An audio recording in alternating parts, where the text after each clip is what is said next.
Olá! Nesse vídeo eu vou trazer para vocês como que é a mentalidade de um médico multimilionário. Eu sou Jaqueline Santana, assessora de investimentos e especialista no atendimento a médicos. E há muitos anos eu ajudo médicos a conquistar a independência financeira. E durante esse tempo de trabalho eu pude observar o que tem de diferente na mentalidade desses médicos que já são multimilionários. Primeiro, vamos definir a palavra multimilionário.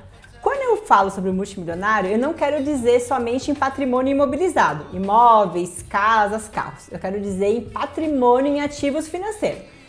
O multimilionário que tem uma carteira de investimento em ativos financeiros multimilionário.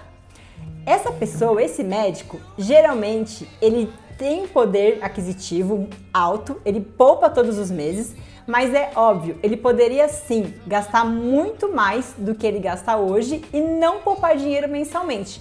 Mas durante grande parte da vida dele, ele viveu alguns patamares abaixo do que ele poderia. Por exemplo, um cliente multimilionário, hoje, ele poderia sim mudar para um apartamento de 2, 3, 4, 5 milhões. Mas ele vive no apartamento de 1,5 milhão e para ele está muito bom.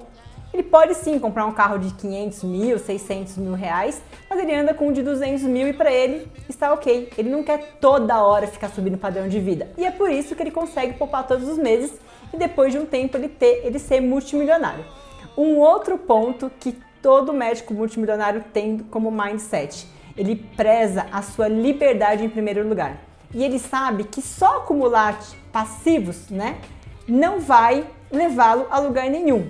A diferença dele ter um carro de 200 e 500 mil não vai fazer diferença na vida dele, mas sim, ele ter uma carteira de investimentos capaz de pagar os seus custos fixos e ele não precisar mais trabalhar, sim, vai lhe dar uma liberdade de, por exemplo, ficar um ano sem trabalhar se ele quiser.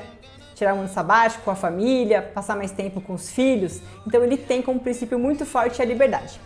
Um outro ponto: o médico multimilionário, ele sabe que não é importante ter patrimônio só imobilizado, muito pelo contrário.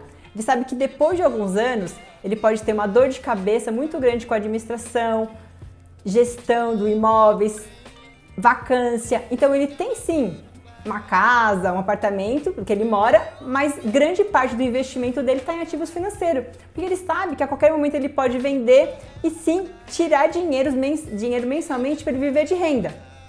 Um outro ponto muito importante que o médico milionário tem: ele sabe que ele não pode investir sozinho e ele tem que ter uma assessora de investimento com muita proximidade e que conheça realmente a história de vida dele e da família dele, para que sim, ele consiga ter uma tranquilidade de saber a que hora que ele pode movimentar o dinheiro, se está bem alocado a carteira dele. Ele sabe que sozinho ele não vai conseguir administrar todos os ativos dele do mercado financeiro. Espero que eu tenha passado para você um pouquinho de como que é a mentalidade de um médico multimilionário e que você seja o próximo milionário aí da sua família. Se ficou alguma dúvida, deixa aqui no comentário que eu farei questão de te ajudar. Até breve!